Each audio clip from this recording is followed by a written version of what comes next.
This is an hourglass, a word that describes the object by its function, hours, and by its external material, glass. However, the French word for this is sablier. Sable meaning sand, it's a word that describes the object by its internal material. Two different words that describe the same object by two opposite means. Interesting. Serum, Faceplant, and Vital are three VST plugins that do pretty similar things, but each in their own ways. So today we'll compare the three, see a little bit how they work, and see some unique features each of them have to see what makes them different from the other and why everybody's talking about them. So here we go.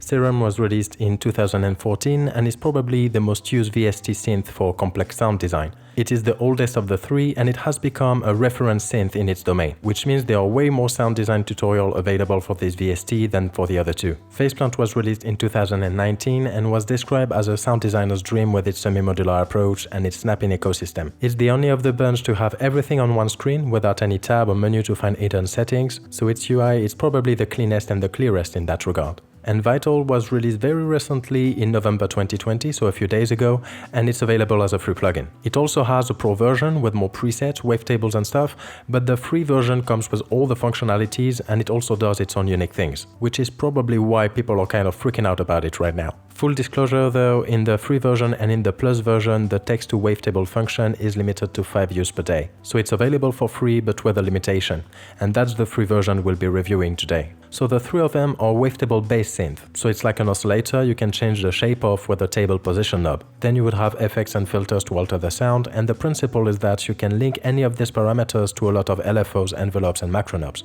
So you can really achieve very complex modern sound with a lot of motion in them, and the three of them are very proficient at that. In terms of sound source, in Serum you will have access to two wavetable oscillators, a noise generator and a sub-oscillator, which is like a classic oscillator.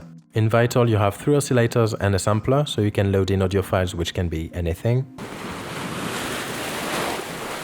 But in Faceplant you can load wavetable oscillators, analog oscillators, noise generators and samplers in any number as you want. And you can also group them to keep things organized. Now, to create your own wavetables, all of them allow you to draw your own wave shapes, do additive synthesis or import audio files to convert it into wavetables. But then each add their own things. Serum allows you to convert PNG images into wavetables, which can be pretty fun.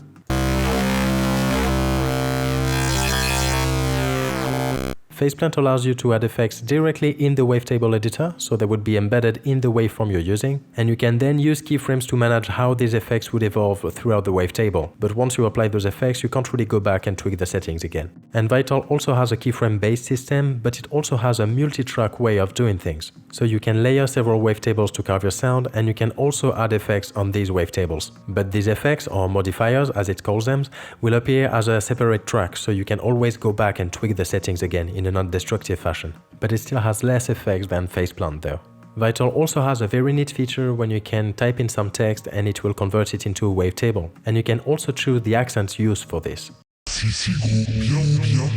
So it's pretty cool to make voice tags or to add a quick note in a break, for example. Serum doesn't really have those effects when you create your wavetables, but it still has some modifiers to bend the waveform in several ways. And because this one is linked to a knob, you can modulate it with LFOs and envelopes, so it's pretty cool.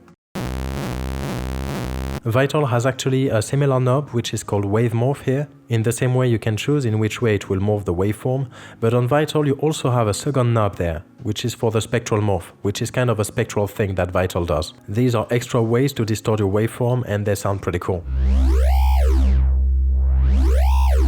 And having them in 2 knobs means that you can combine them, which is pretty cool as well. Now this first knob is also very similar to that knob in Serum in the sense that it's also here that you can tell one oscillator to be modulated by another. That's here that you can set your FM and ring modulation, and AM in Serum.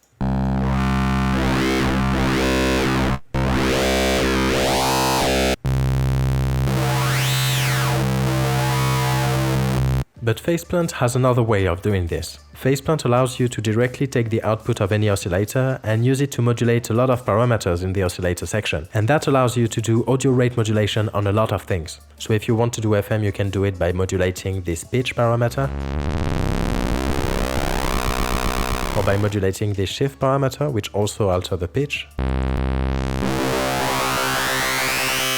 Or you can do it through phase modulation by modulating the phase.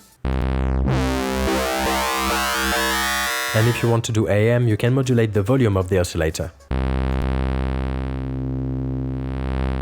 And you can do all of them at the same time.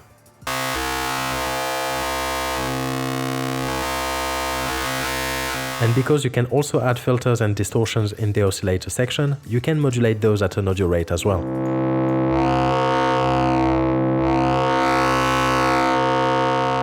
Audio rate modulation is pretty awesome, and in Serum you can use one oscillator to modulate only one thing pretty much. Though you can still use an LFO and crank the rate up at a maximum of 100 Hz. This way you could do audio rate modulation on anything, including the audio effect, which you can't do in phase plant. In phase plant, the LFO only goes up to 50 Hz, which is barely in the hearable range. I mean, you could still change the shape of the LFO, doing several cycles in one shape, effectively multiplying the rate of the LFO, but that's not the most handy thing.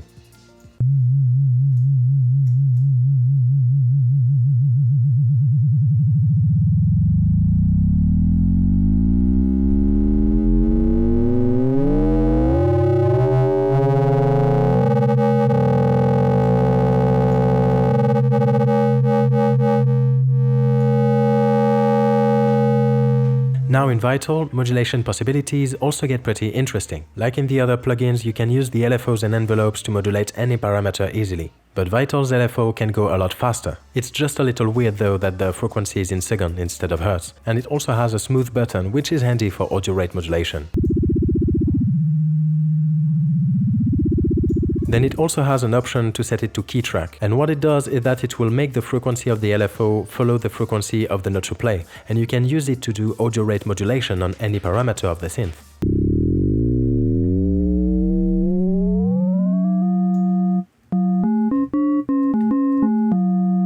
Also, with any modulation you set up in Vital, you have the option to make it stereo in the matrix tab. That will make the modulation go in opposite direction on the left and the right channel, which will make your sound super wide.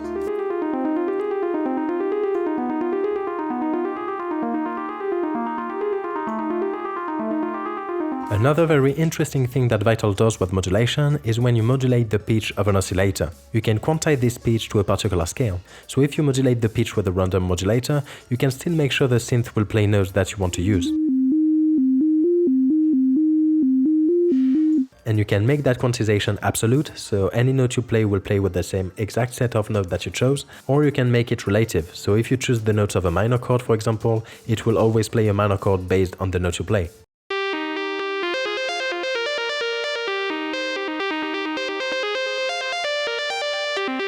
For the effects, in Serum as in Vital, you have a whole bunch of effects available and you can choose in which order you use them. It's a complete suite and they are very powerful, but you can only use each once and they are all part of the same chain. But in Faceplant you can load an effect any number of times and you have 3 lanes of effects available. So you can send different groups to different lanes to process them differently, and then you can send each lane to another lane or to the master output.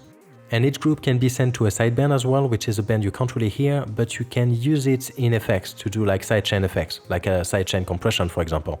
So you can route your audio processing in a lot of different ways, and that's something you will find again in several Faceplant effects. For example, in the effect Snap Hip, you will also have several lanes in which you can load different effects, and you can change the panoramic of each lane so you can process differently the left and the right channel. Also, in Serum and in Vital, you will have a multiband compressor, but in Faceplant instead, you will have a multipass. Instead of compressing differently different bands of the signal, you can process each band completely differently by loading different effects on each one. And you will also have macro knobs in this one, so you can have shortcut to some parameters of those effects. So this is the modular nature of Faceplant that is pretty unique, and it has some amazing effects, like its slice EQ for example. It is a parametric EQ, but once you've shaped it as you want, you will have an offset knob to move the whole curve around. So you can use it to effectively create your own filters with custom frequency responses. It's pretty powerful, but what Faceplant doesn't have is the collection of complex filters that Serum has, which can be pretty impressive. I'm mostly thinking about some filters in the miscellaneous section, like the comms and reverb filters that can make pretty complex transformations.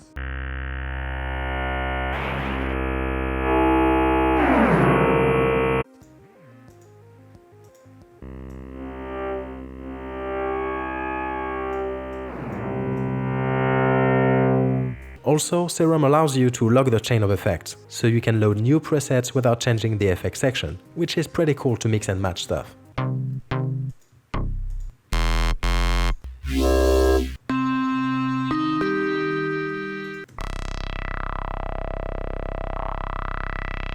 and so you can also save your chain of effects separately. And for Vital, I would just like to mention that all their filters have a morph parameter to change their shape. So you wouldn't load a low pass or a high pass filter, but rather a type of filter, like analog, ladder, formant or comb. And then you can change its shape to make it what you want. And that's also very cool to use with modulations, so there's a lot to try here as well.